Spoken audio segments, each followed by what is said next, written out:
Carpentry by NJT is based in the western suburbs and has many years of experience to assist you in sourcing any and all of your carpentry needs.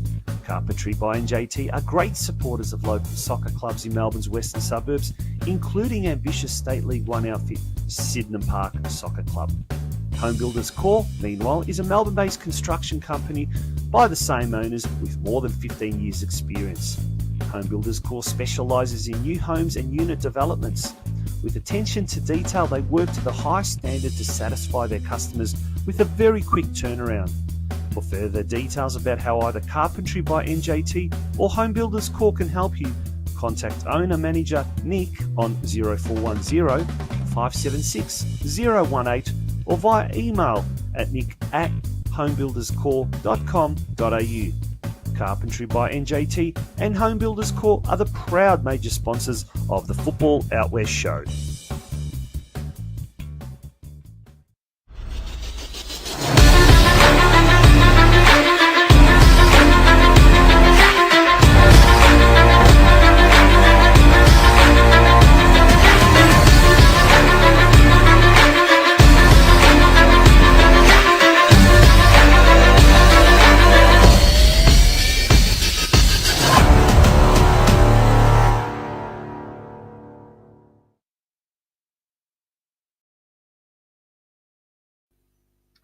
Good evening and welcome, and a very warm welcome to you all wherever you may be tuning into this live stream of the Football Out West show, coming to you live and exclusive here on YouTube, Facebook, LinkedIn, Twitter, and all other good social media channels. My name is Tonchi Prusak. It's an absolute pleasure to be with you here tonight. It is episode 103, and joining me tonight, as he does each Sunday evening, Steve Curtin. Good evening, Steve. How are you? Yeah, good evening, Tonchi. It's been a big one today. Got out for a bit of a run and might have gone a little bit too far today. So if you see me just sort of passing out and falling off the seat a little bit later on, that will be the reason why. But hopefully we can get through 60 or 90 and put in a good shift for the team, and it'll be full credit to the boys at the end of the show, Tonchi. But how are you doing yourself? I am good, mate. Good. It's been great to have the NPL back. Week 2 of the NPL and the NPL 2 competition. Just a quick word. Craig Filer is taking a little bit of a break tonight. He's speaking of NPL commitments. The man is very, very busy, but he has managed to get some lock in some first class guests for tonight. So we'll be talking to a few of those later on. Let's talk about that, Steve, before we do go on. A cheerio to Craig if he is tuning in, and to every one of you all that is tuning in. We can see the chat lines already starting to go pretty crazy. We've got Vladimir Zetovic, usual suspects there. Santino Mamone, he's celebrating down Geelong Way. They had the big Paco Festa, the multicultural it's a big day for a lot of people down in Geelong West yesterday. Huge, the self-proclaimed king of Paco, Santino. But look, whatever you did on the weekend, I hope it involved lots of fun, lots of relaxation, and lots of local football, because, as I said, the NPL is back in town. It's huge. We had some ripper goals, ripper games on the weekend. And as a result, Steve, who have we got lined up on the show tonight? Yeah, three great guests we've got coming up tonight. First, from Avenger Park, recently joined Avondale, one of a couple of Melbourne Knights who've made the switch, headed a little bit further east to the inner north of Melbourne, and it's Aidan Bryce, the big central defender there. So really looking forward to having a chat with him. And of course, no spoilers here. They got their first win yesterday for the season, so we'll talk to him all about that. And that he will be followed by Ryan McGuffey, and he's going to be telling us about, well, what's a game of the season contender already. And this will be, I don't know if any game will beat this, Tonchi. We both got home from our commentary appointment yesterday and caught the end of this fixture, and my word, what George Andrews is a chaotic place, but please stick around and hear what Ryan McGuffey has to say. Yeah, It's his first year as a senior coach as well. He had a big debut against the Knights last week at Churchill Reserve, and this particular occasion at the most chaotic venue where chaos happens, George Andrews Reserve. Last year I went there and locked myself out of my car. Like, chaos just happens out there. It's part of George Andrews Reserve. And this match was absolutely bananas. So we're going to hear about that. And then from the Preston Lions, their attacker Jordan Figon has agreed to come on the show a little later on to talk about their result. They got on the road at Werribee City yesterday and picking up their first win of the season. So looking forward to speaking to Jordan to find out how that match went after they went down in round one to nearby rivals Pascoe Vale. Tonchi. So, wow, what a star-studded lineup of guests that we've got for everyone on this Sunday evening. And I'm sure that we've got a huge viewership looking forward to those guests, Tonch. I tell you what, look, while the State League men and the State League women and the NPLW still is a few weeks away, we will be focusing on the NPL and the NPL2 competition. And boy, as you mentioned, some of the goals, some of the games from the weekend's action were just absolutely unbelievable. Now, a big shout out to our major sponsors this year, Carpentry by NJT and Home Builders Core. If you need any carpentry, any joinery, any building requirements, needs, anything like that in the domestic construction industry, contact Nick from those two companies. Now we're going to take a very short break. When we do return, it is time for the news desk. So this short break is so short, we're only going to play the jingle. Back soon.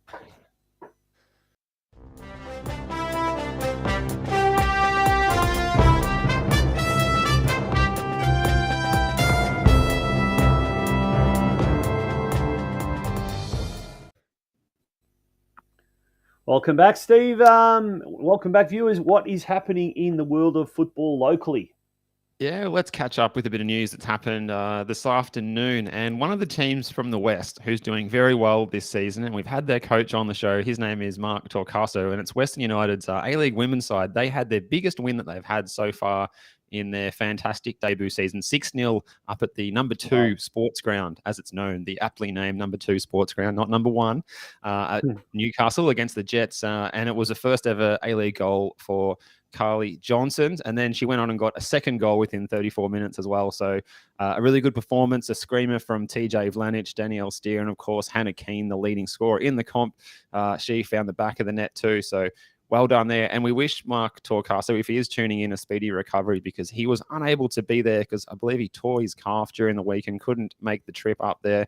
So get well soon, Mark. But I'm hearing his assistant, Helen Winterburn, did a great job looking after the girls on this afternoon's match. So yeah, we'll move on to what should we move on to next? Shall we talk about the before? I just wanted to say about that though. Western United, how good is that first year in the A-League women's, and they're just doing so well. It's great to see the western suburbs of Victoria, of Melbourne, being represented on the national stage in such a way. But that was my little two Bob's comment there. Yeah, no, and I think that's a good point, Tonchi, that you're making. It shows the strength of the NPL women's competition in Australia, that a lot of those girls that have not played in the A-League women's before, you got like your Taranto twins and a whole bunch of other players that have come through that Calder United pathway. Alana Cern have just had a sensational performance. Emma Robers, the list goes on. And I've been just thoroughly impressed by their ability to step up to that next level and not miss a beat. So it's certainly been it's been fantastic. Has been indeed, yeah. The Australia Cup, the draw was done during the week, and it's round 3, and this is where the State League 1 and State League 2 teams enter the competition. This should be really interesting. Yeah, some good fixtures coming up next week when looking forward to. So yeah, some of those State League 1 sides from the West coming in. Corio comes in, and all Western Victorian battle between Corio and Western Suburbs. I think that's a Friday night kickoff as well. Santino will be able to put that in the comments. So get out and check out these matches next weekend. I know there'll be matches from Friday, Saturday, Sunday, so heaps to go and see. Some of the other matches, all Western Suburbs or Western and semi-Western. Hoppers Crossing playing Upfield We've got Glenroy Lions from the north. They're playing against Epsom Soccer Club from the Bendigo area. Geelong Rangers, they're also hosting regional opposition in Shepparton South. We got Whittlesea United hosting Albion Rovers, and another all-Western suburbs clash, Truganina against the Keilor Wolves. And we've got confirmation from the man himself, the King of Paco, that match is actually going to take place on Wednesday night. So that's coming up sooner than we bargained for. So good luck to Corio and Western Suburbs in that big match. Wednesday night football, Steve, you got to love it midweek, hey? Yeah. You might get to midweek. Yourself, maybe. The good. Yeah, it's in a sort of not too far from my area, neck of the woods, but it's the great facilities there at Hume Reserve now with the new club rooms, but also the fantastic new floodlights there, or recent floodlights, I should say. So expect some good midweek football action on that one. Yeah, that's awesome.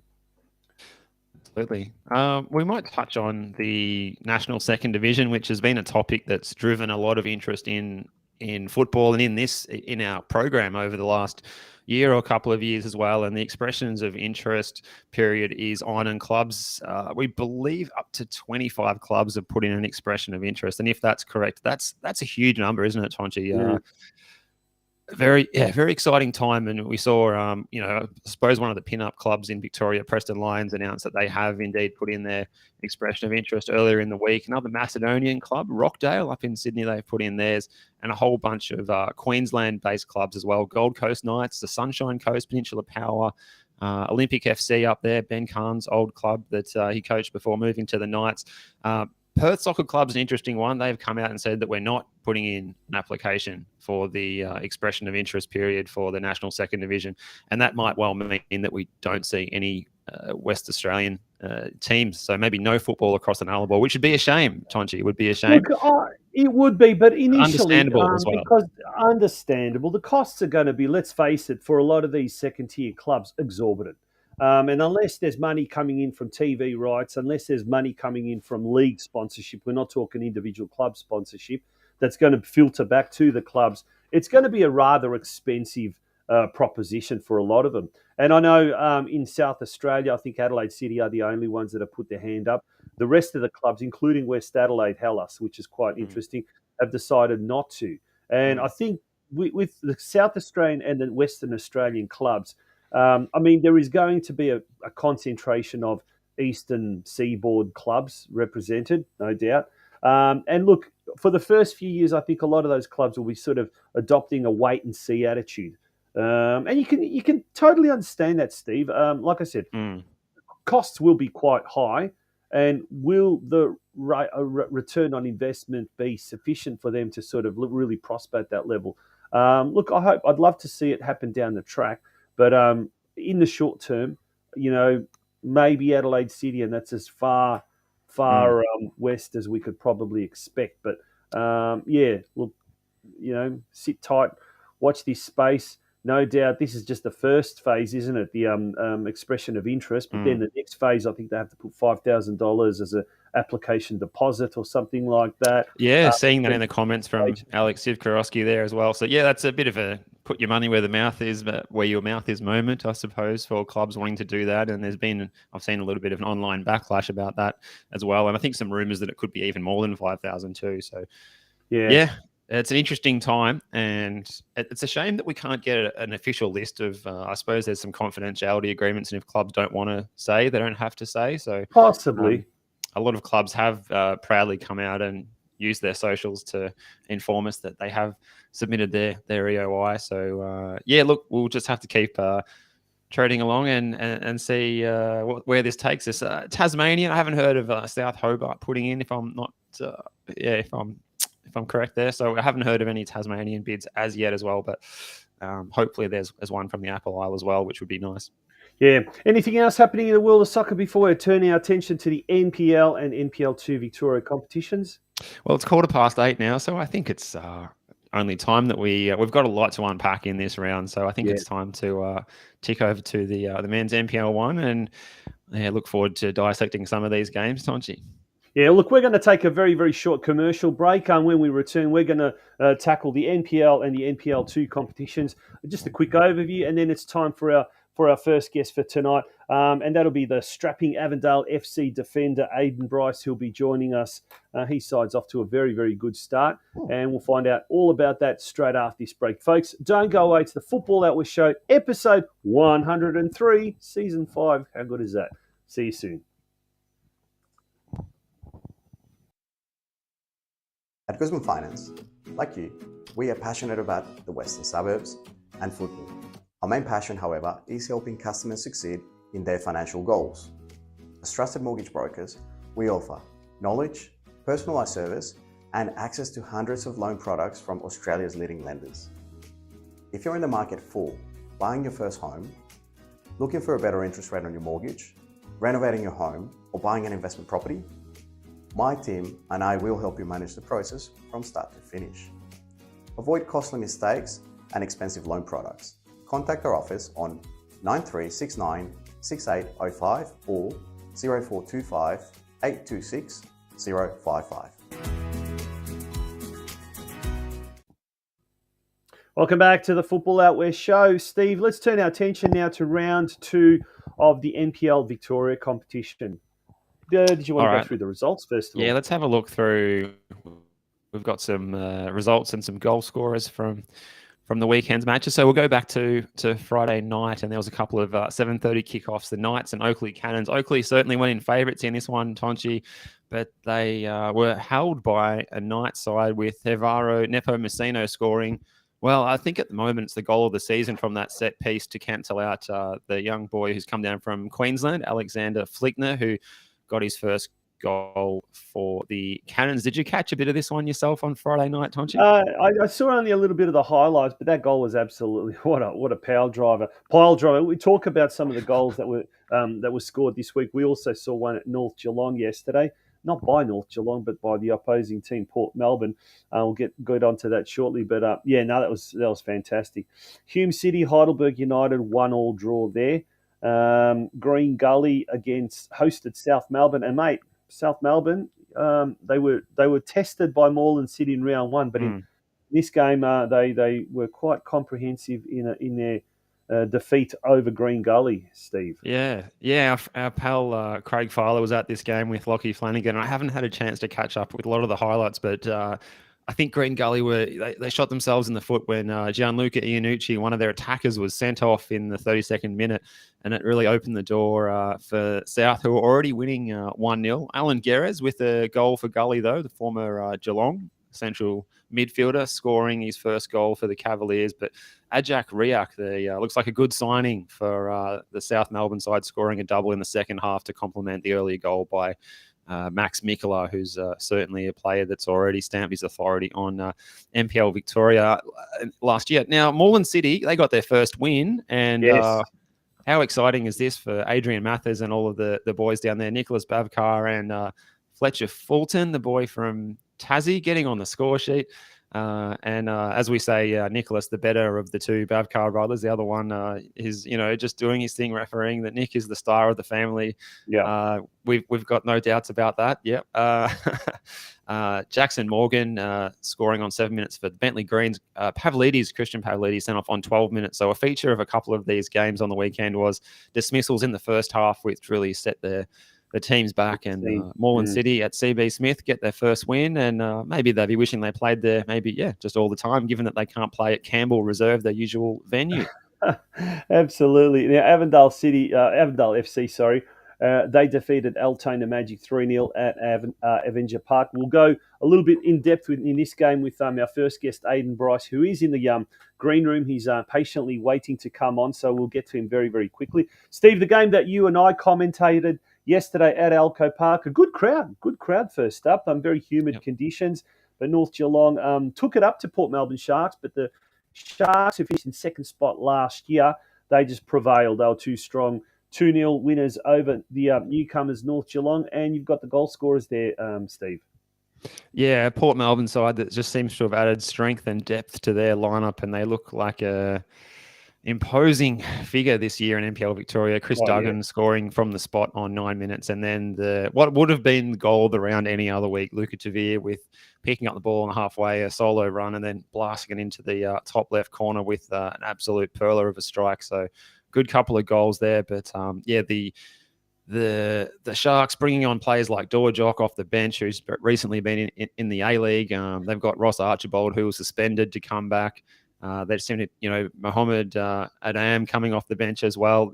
The depth of that squad is scary, and the way they're playing is quite good at the moment. They won't want to peak too early, but yeah, I'm pretty impressed with what I saw. But and on the same token as well, North, they did their best with what they had, and they weren't that far away from what is a really top side. So certainly not fearing for North Geelong at this point in time, Tonji. No, Caleb Mikulic, their leading goal scorer last season, he missed yesterday's game. He was a groomsman at a wedding, we believe.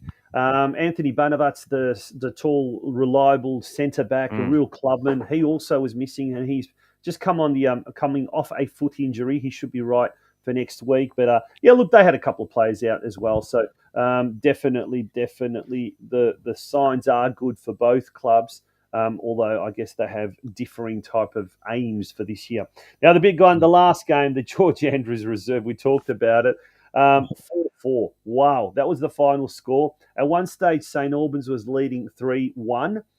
Dandenong Thunder scored the next 3 goals to be 4-3 up. 6 minutes of time added on, and in the 6th minute of time added on, a penalty to St Albans, and they converted.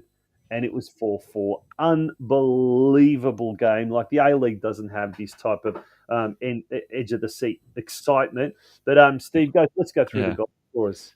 Well, what a performance from George Ott, because he scored last week against the Knights, the New Zealander, the Otter, and he's scored himself a hat trick in this one. And the pressure of that last 97th minute spot kick as well, Tonchi, I think it's a bit hard to tell on the stream. I think it went in off the post, so he measured it very well. But yeah, that would have been a nervy moment taking that, but he took it with no fuss. Joey Monek had already opened the scoring for the Saints earlier in the match. Mamadi Kamara, who's made the move across from Green Gully Reserve, got his first goal in his new Thunder colours, as well as Scott Lockhead, who scored a penalty, and another new signing as well, Joshua Carrance. He scored in the 91st minute, and it was, another new signing as well. Jeffrey Leno, the 93rd minute, that was the goal that was to be the winner, and it didn't prove to be. Yeah, the winner that was almost the winner, but it wasn't quite. We're gonna find out all the ins and outs of that game from first year St Albans coach Ryan McGuffey. He'll be coming up very, very shortly. We're gonna have a quick look at the ladder now, and then we'll look at the fixtures for next week, and then we're going to be joined by Aidan Bryce from Avondale FC. But South Melbourne, they're the only side that have managed to maintain a 100% win record at the moment, which is quite interesting. Only team after 2 rounds not to have points. Yeah. Avondale, second spot with 4. Oakley Cannons, likewise with 4, as is Port Melbourne Sharks and Dandenong Thunder. We've got 2 teams on 3 points, Moreland City and North Geelong Warriors, on identical points and identical goals against. Everything's exactly the same. So technically, I suppose they're sharing 6th spot there. Then we've got the St Albans Saints, Melbourne Knights, Hume City, all on 2 points. Heidelberg United, Altona Magic on 1. And look at those 2 teams occupying the relegation spot, yet to open their account. Bentley Greens and Green Gully, goodness me. That's not something you'd expect to be happening in the NPL. And certainly, I'm sure that won't be the case, in a few weeks' time. But starting this weekend or this Friday, those 2 teams meet in a battle of the bottom contest. So either one of those teams is going to get the maximum points, or they're both going to share points. Either way, they will have opened their account. Someone will have opened their account at Kingston Heath Soccer Complex. That game kicks off at 7:30 p.m. on Friday night. Bentley Greens hosting Green Gully. What are the other games in round 3, Steve? Yeah, moving on from that 6-point game. Can you have a 6-point game in round 3? I'm going to say yes. That is a 6-point game. But the Bentley Greens, they've had a lot of turnover of players, so they're going to take a little while to find their feet. And Green Gully just trying to get going with the new year. They've had a tough draw playing both of the grand finalists in the first 2 weeks. St Albans Saints hosting Heidelberg United. That looks like an interesting clash. It's hard to tell which way that one will go, but St Albans, they've impressed a lot of people so far. They always get written off. People always put them in their bottom 3 or 4 clubs, but they're showing they've got something this year. And if you've got the Golden Boot winner elect after only 2 games, George Ott. Well, that's a good start. Yeah. Moving on to Saturday. And that's a Friday night game, by the way, Steve. Very unusual. Yeah, 8 p.m. on a Friday night. It is. They just played the solitary one Friday night game at home last season, and they've gone for it again. So, and they drew a good crowd for it too. I was there with Brent Sternberg for that game last year, and it was pretty packed at Churchill on a night that wasn't that warm. So, I think they'll pull a pretty good crowd at that one. Aidan Bryce's club, Avondale, they're at home for the second week in a row playing Hume City. They had last time they met at that particular ground, it was a 4-3 result to Avondale, a last-minute goal for Blake Carpenter. So maybe we'll see a repeat of that drama. Port Melbourne Sharks hosting Moreland City a little later in the evening at JL Murphy at 6 o'clock. So Port Melbourne will go in pretty short favourites. 6:15 at Paisley Park, Tonchi. A couple of Western clubs going toe-to-toe, Altona Magic and North Geelong Warriors. Can you see a result for either side there, or will they share the points? Oh, well, that's going to be an interesting one. Magic are winless at the moment. They're playing at home, so they'll be absolutely desperate to get their first 3 points. It's just down the road for North Geelong Warriors, making the half-hour trip from Lara in the northernmost suburb of Geelong. It could be an interesting one. I'm going to say it's going to be a draw. North Geelong Warriors are due for a draw. They've won one and lost one, so they might look for a draw. And I think the Magic, well, yeah, this could be quite an interesting one. But, once again, we'll find out a little bit more about Altona Magic from Aidan Bryce, who will be joining us very shortly. We've got Dandenong Thunder hosting Oakley Cannons. Or this is going to be a good one. If the game against St Albans was an absolute heart-stopping game, this will be equally exciting. And then the original Melbourne Derby next Monday night, folks, 7:30 p.m. at Lakeside Stadium. South Melbourne hosting the Melbourne Knights. 2 teams we talk about the National Second Division. 2 teams that are very, very keen to explore that opportunity. And South Melbourne, as we've seen, 2 wins from 2 games. Melbourne Knights, they did well to hold Oakley Cannons to a 1-1 draw, courtesy of that pile driver. And the big derby in round 1 against sister club St Albans ended at 1-1. But when these 2 sides meet, Steve, all form book goes out the window. You never know what you're going to get. And usually, one thing you can be sure of, it's going to be lots of action. And a decent crowd, especially on a Monday night. So yeah, I like the standalone kickoff on the Monday. I'm assuming they've maybe been bumped by the Athletics, which seem to be on every weekend at the moment. So, but it might be a blessing in disguise because it might mean a really good crowd, and I think it will mean a huge TV audience as well on MPL TV. There'll be a plethora of fans tuning in to watch that one who can't make it to Lakeside Stadium, but. You know what? I might try and get along and see it firsthand because I think, this could be a beauty because the Knights they're maybe a different proposition this year, and South Melbourne, they look good already. So, let's see which way it goes. Yeah, he's been waiting patiently in the green room, and we're very, very thankful to Aidan Bryce for being so patient. He joins us now live here on Football Out West Show. Aidan, how are you? Welcome to the Football Out West Show. It's great to have you on the on tonight's show. Hey boys, thanks for having me. It's going to be a pleasure. I can't wait to have a chat. That's the way, mate. A good start to the season. We saw that obviously after the culmination of 2 rounds, Avondale find themselves sitting nice and pretty in second spot, just 2 points behind the. We can't use the term runaway leaders, can we now? No, not by 2 points. No, say that. Come on.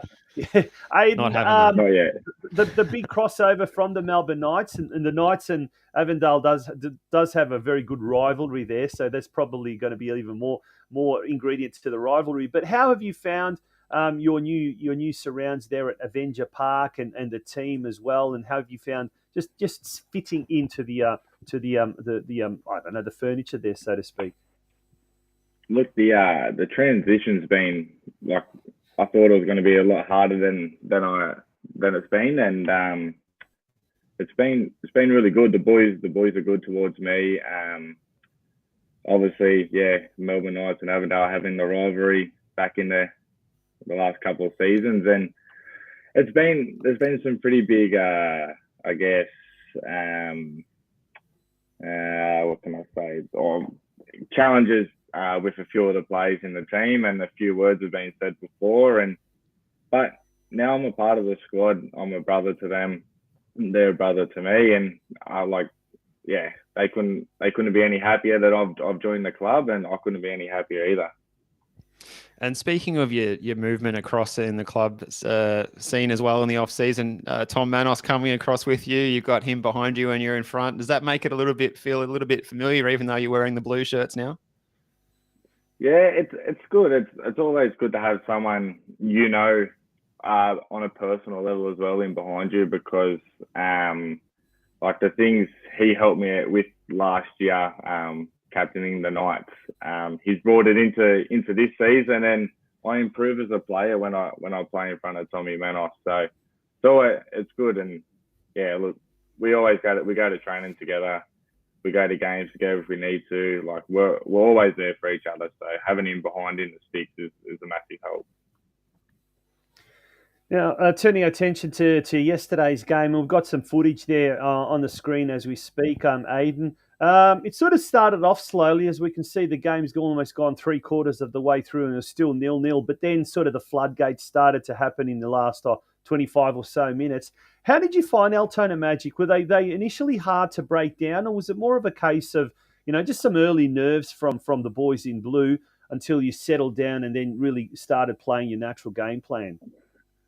Look, I think our first game at home in front of the home fans, there was a president's lunch on before it, so a lot of the major sponsors and stuff were there. So I think coming out, wanting to prove a point that, like, we're not here to get run over this year. We're here to set a statement on the competition and take it on for the, I think it was, 26 rounds. So I think at the start, we created a lot of chances.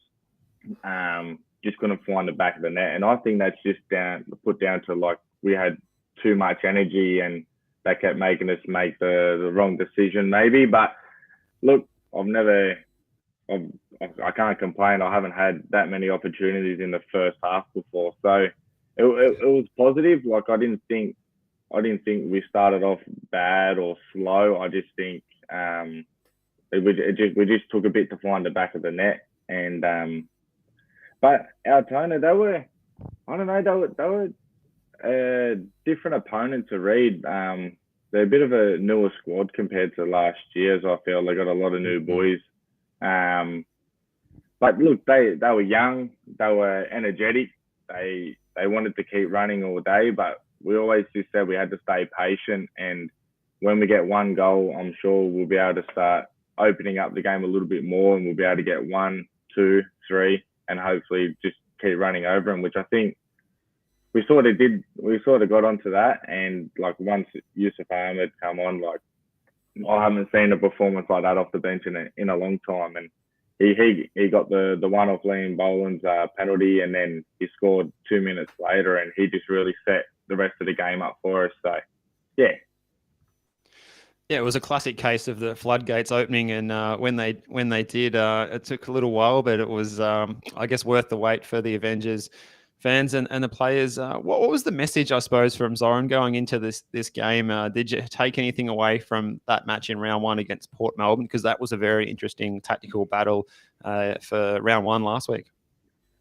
Look, the game against Port, they went down to 10 men in the first half. We had a lot of opportunities where we could have taken the game away from them, but credit to Port Melbourne, they held in 10 men. So it was like when a team goes down to 10 men, it's like you're playing against 12 men. And against Port, good footballing team, they obviously set that standard last year as well, with how they finished on the back end of the season. But the message going into this game was pretty much the same as Port. We weren't trying to change the way we play, because we obviously play our own style of football, and we're really good at it. So pretty much the message stays the same. Just try and keep teams on the back foot, keep going at teams, and we'll eventually get a breakthrough. And we've got enough quality in the top third and in the middle that if we get one, we can keep pushing and get two, and hopefully run away with the win.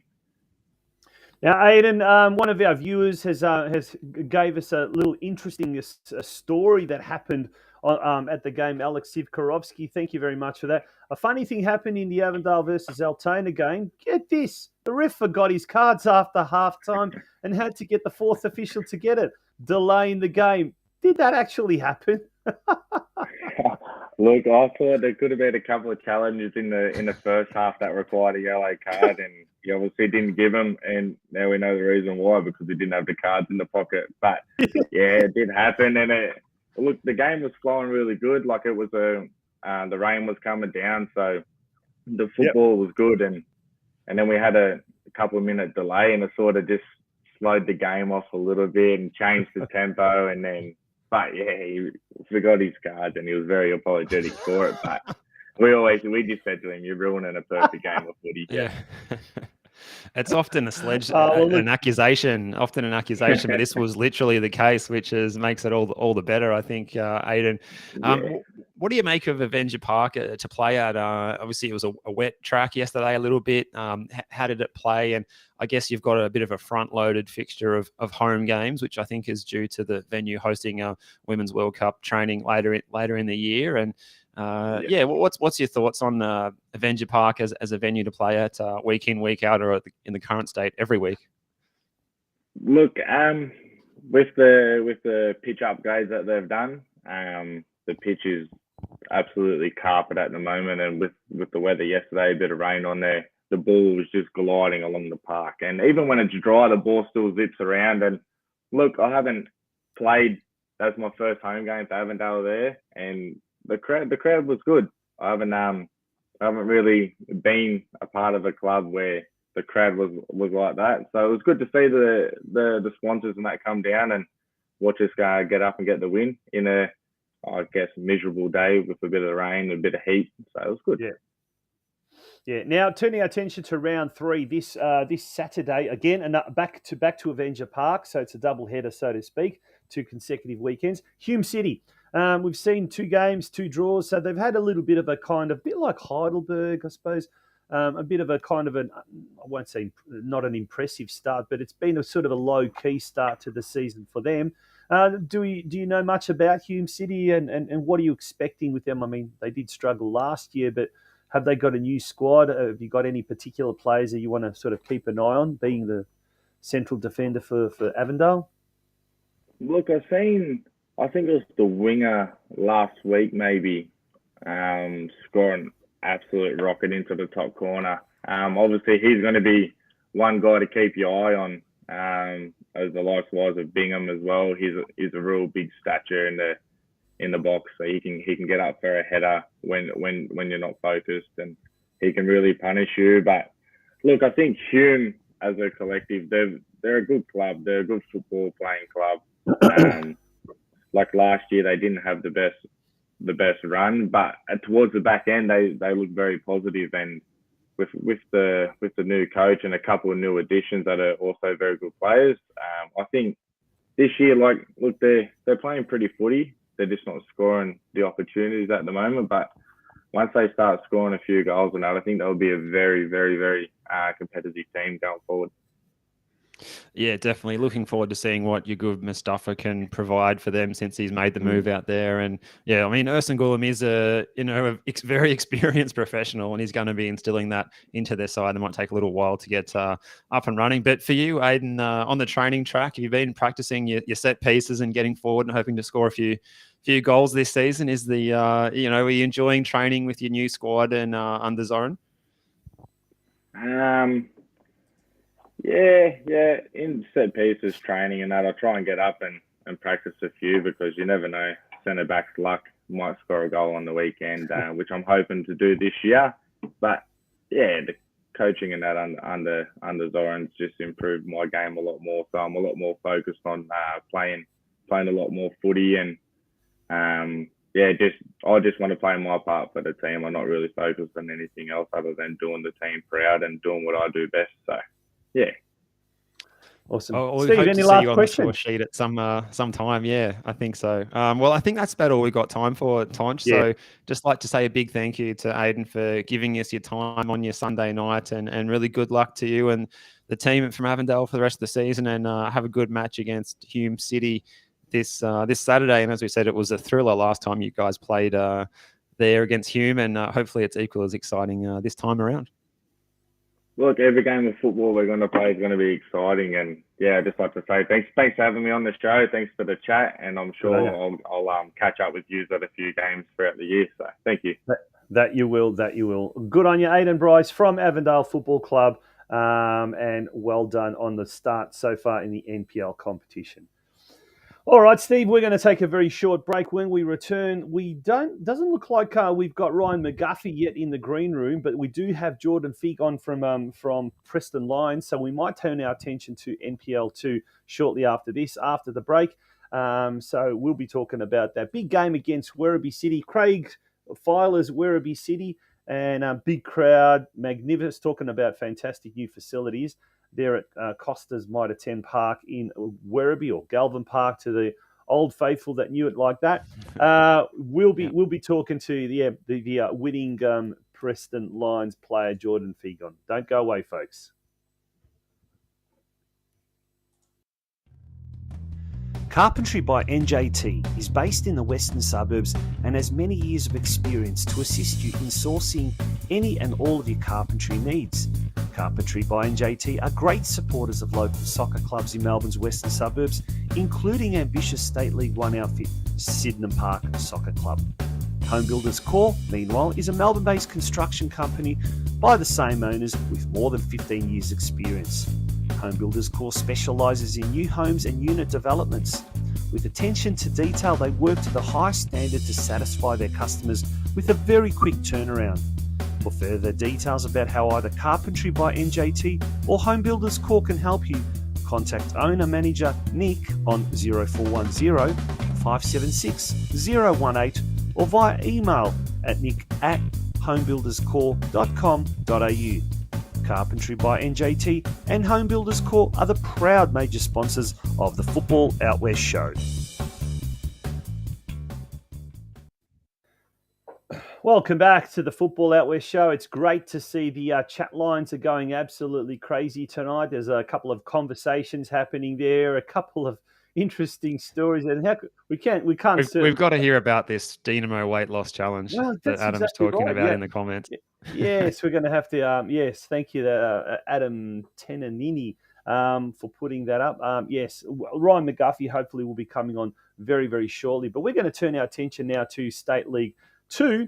And before we bring our State League to NPL 2, we're going to look at the ladder first of all there, and look at some of the results that happened over the course of the weekend. Round 2, we've still got 2 games to come. Bulleen hosting Melbourne City and Kingston City taking on Brunswick Juventus. That's on Monday night. But apart from that, Steve, let's go through the results of the weekend's round 2 clashes in NPL 2 Victoria. Yeah, a bit of a heavyweight battle on Friday night. CB Smith Reserve saw Pascoe Vale 3-1 winners over Dandenong City, who Dandenong City looked pretty good last week. And I saw one snippet, which was a cracking goal from a free kick from Tommy Harris, who's gone viral on the internet recently with his football content. So well done to him and everyone. And Alex Cobo, who we spoke to from Pascoe Vale last week. Lang Warren 2-1 winners as well on Friday night over Northcote City. Good work by everyone at the Eastern Lions as well. I saw a bit of footage of their game. Ian Dunn does a great job. He's got a setup there with about 8 different cameras, and he chops it all together and makes a video in Vimeo of the highlights. And he's got Neil Simons as well, one of our usual FV commentators commentating, doing some work for the club as well. So well done to everyone at Gardeners Creek Reserve. 3-1 winners over Manningham United for the Lions in their season after their relegation back down a division. Werribee City were hoping for a good result against the Lions, as you said, at Galvin Park on the weekend, but they went down 1-0. Connor Bell, I believe, was the scorer on around 80 minutes. Brunswick City beat Western United. Good result for Brunswick City. They're 3-1 winners against the A-League under-23 side. Kingston City, as you said, and Moreland Zebras will play, as well as Bulleen and Melbourne City tomorrow at 8:15. Tonchi. Yeah, look, and there's the ladder, as you can see. Pascoe Vale on top, sitting very pretty on top with Lang Warren as well. They've got 6 points there as well. What was the score? Did you say the Brunswick City Western United game? Was it Western United won or Brunswick City won? Brunswick That's City with the wrong win letter. there. Yeah, it's Oh, not in righto. Sports TG. So whoever's in charge of getting those into Sports TG, make sure. Oh, Brunswick City lost to Western United. Okay, there you go. Thank you, Tony. We've got that score incorrect on Google Sports. There you go. I was relying on Google Sports and I've been let down. Yeah. So good thing we've got Tony. I did update the ladder It was earlier 2-1. tonight, and 2-1. I was Thank you, sure, Tony. Yeah, I was pretty sure Western United did win. So they've also got an unblemished record at the top there. Eastern Line. Well, Melbourne City will have a chance to also do the same when they take on Bulleen, who lost their first game of the season last week. So that game's on Monday night. So we could have a little bit of a traffic jam happening at the top of the round 2 standings. Manningham United, Dandenong City and Preston Lions, they've won one, lost one. Brunswick Juventus have drawn one from one game. Werribee City, as we've seen, 1 draw, 1 loss, and then it moves further down, and we've got Kingston City, Northcote City just outside of the drop zone. And Bulleen Lions and Brunswick City then find themselves at the moment in the 2 bottom positions, but I'm sure that's going to change. We could quickly look at the fixtures. Round 3 fixtures. Blockbuster coming up on Friday night. We'll talk a little bit more about this, but Dandenong City itching to get back into the elite NPL competition. They host Preston Lions, Frank Holohan Soccer Complex on It's going to be a huge crowd, Tonji. Huge crowd there. Oh, yeah. And this one is at CB Smith Reserve as well. Brunswick Juventus hosting Northcote City. That should be the Northern Suburbs derby. Yep. Yeah. That's at 8:30. Then Werribee City taking on Kingston City the following day at Galvin Park. Manningham United hosting Brunswick City. Western United at home to Pascoe Vale at City Vista Pavilion, home of Caroline Springs, George Cross. Yeah, that's another first one. versus third. One, yeah. Well, 2 equal top spots if you want to look at it that way. Melbourne City at home to Eastern Lions in the Southeastern Derby, and then Bulleen Lions at home to Langwarrin on Monday night. So lots and lots of football action in the NPL2 coming your way. And it's now time to bring on our guest, our next guest. He's from the Preston Lions Football Club, and they had a very good 1-0 win over Werribee City yesterday. It's an absolute pleasure to bring on Jordan Figan. Is it Figon or Figan, Jordan? Figon. Figon. Okay, there we go. Good to have you, mate. Thank you for taking some time out on a Sunday night to talk to us here at the Football Out West show. First win of the season. Let's rewind 1 week back. Huge crowd, season opener there at BT Connor Reserve. Unfortunately, wasn't the result that you wanted against a very, very good Pascoe Vale side. Is Pascoe Vale the team to beat for the title this year, in your opinion? Well, firstly, thank you guys for having me on the show. In terms of team to beat, I'm not too familiar myself. Moving. Obviously, you get to hear the clubs and the big. It was a disappointing result. This game of the season, and tremendously was amazing. I won the loss, but we need to weaken, put in a solid shift. And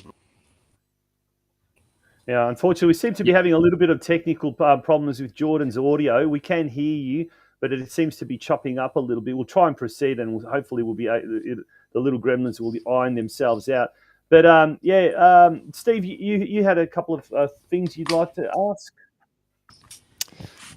Jordan, if you can hear us all good there, we'll just talk a bit about your match yesterday against Werribee City, and we've got a bit of footage of it coming up on the screen here. This was the NPL2 feature game on NPL TV yesterday in the rain at Galvin Park as well. What was the message from Lou yesterday leading into this match for you guys on your first trip on the road for the season? A message, 3 points. We really needed to stay focused. They coming off a loss, particularly the message was clear throughout the week, and everyone to put in that 100% from any football side. Thought it was a far from polished. I think we created our own luck. The ball feet, and probably no better person to have that. We're a tough win, but also I thought we deserved it. Now that ground looks absolutely pristine. I mean, last week Craig was talking about when we had Leah Blaney, the young Matildas coach on there, when we talked about how fantastic the facilities are there, and look, the local council and the state government have really prepared this facility in preparation for the Women's World Cup. But mate, playing on there, and look, you're no stranger to fantastic facilities and great surfaces at BT Connor Reserve, but this must have been another level. Yeah. I mean, looking at it there, it just looks like what we were used to say, Wembley. It's like you're playing on Wembley. But that ground, the surface there, just looks absolutely immaculate. How was it playing on there? Yeah, the club was very welcoming as well. So to them, all the community guys were very our club. But the grass and it's of play on. As a footballer, you like a nice flat grass pitch surface. Yeah.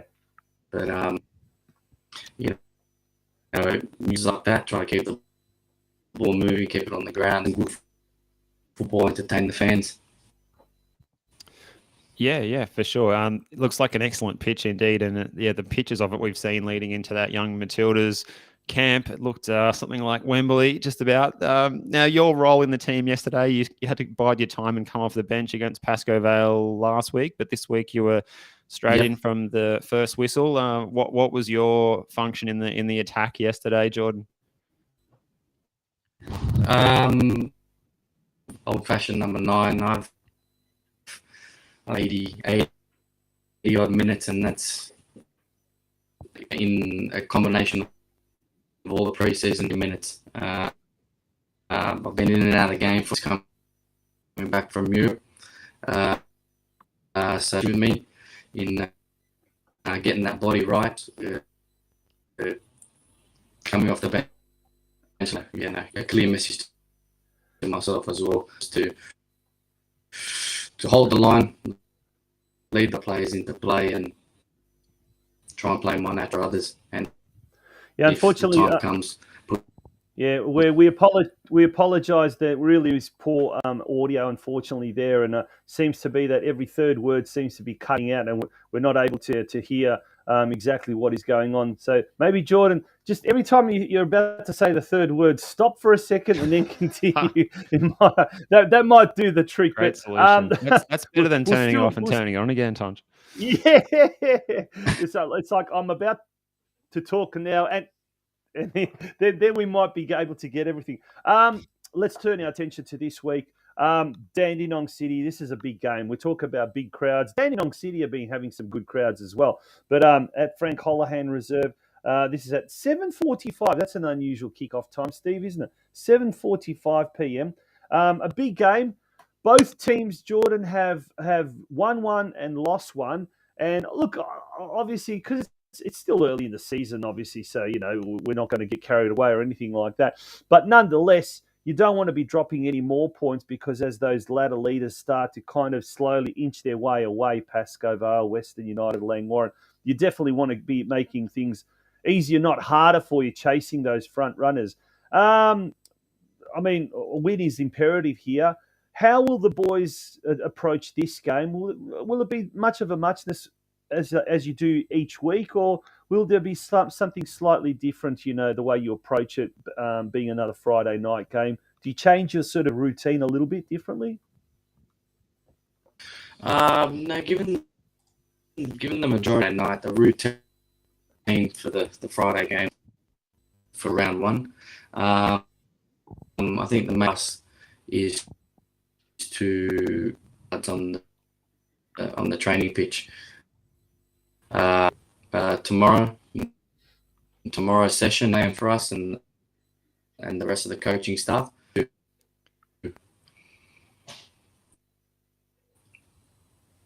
Yeah, I'll jump in with the next question. I think, Yeah. Jordan, for those of us who don't know you and your journey, I think you're 29 years of age, if I'm Yeah. right. Tell us a little bit about your journey that's led to that's led to you playing at Preston. I believe you're at Rockdale, Illingdon in the past, possibly. Yeah. I started off as a St George back in as part of their 20s and so on. From then on, the A-League system at Sydney FC for a couple of, that's when I had, 4 options. So it set me out of the game for about 2. They told me at that 21 years old that, before I was a bit too far out of the reach given the had with the knees. So probably my max. To the States to test the water. It wasn't the greatest move. Learn how to coach.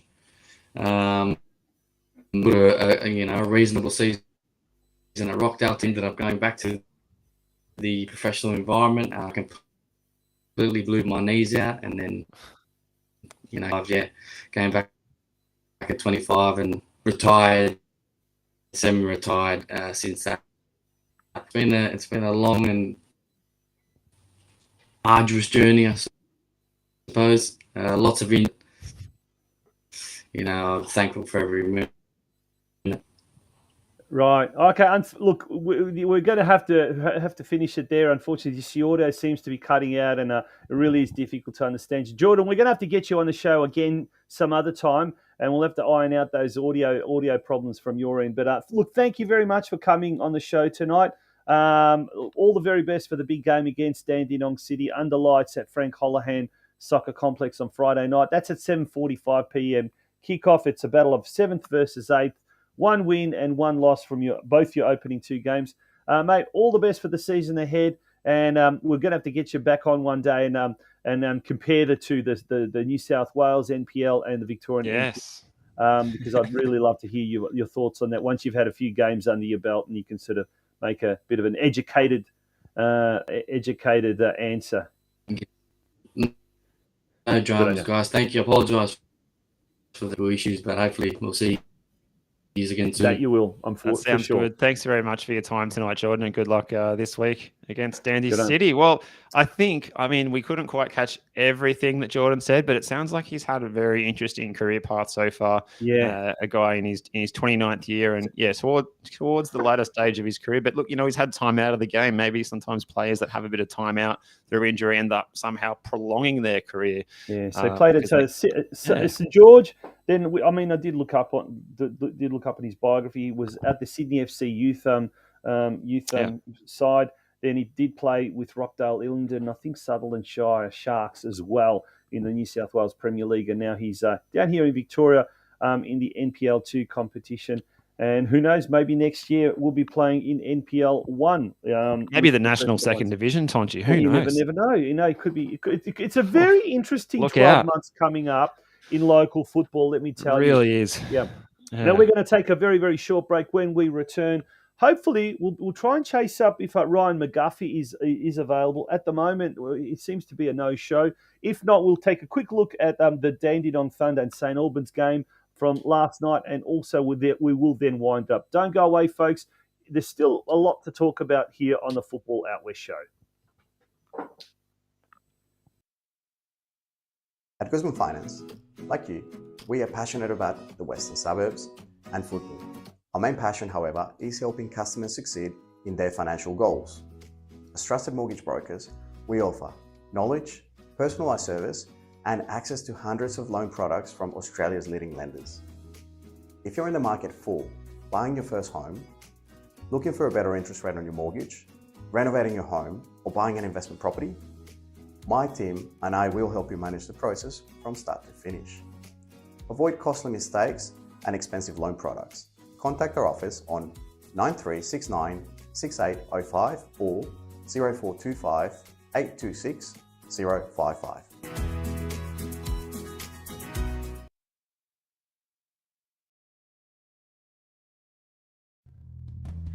Carpentry by NJT is based in the western suburbs and has many years of experience to assist you in sourcing any and all of your carpentry needs. Carpentry by NJT are great supporters of local soccer clubs in Melbourne's western suburbs, including ambitious State League One outfit Sydenham Park Soccer Club. Home Builders Core, meanwhile, is a Melbourne-based construction company by the same owners with more than 15 years' experience. Home Builders Core specialises in new homes and unit developments. With attention to detail, they work to the highest standard to satisfy their customers with a very quick turnaround. For further details about how either Carpentry by NJT or Home Builders Core can help you, contact owner-manager Nick on 0410 576 018 or via email at nick@homebuilderscore.com.au. Carpentry by NJT and Home Builders Core are the proud major sponsors of the Football Out West show.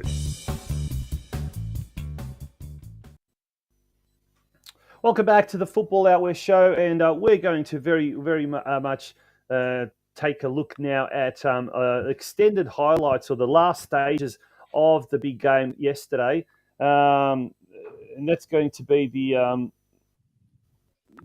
Here we go. This is the St Albans game and the Dandenong Thunder game. Steve, we talked about how exciting it was and what a ripper game this one was. But the last few stages, I mean, the last 8 minutes of this game was just incredible. And look, good crowd, excellent football, lots of goals. I mean, was there a better advertisement for a game of NPL Victoria football? And dare I say this will go down as one of the games of the year.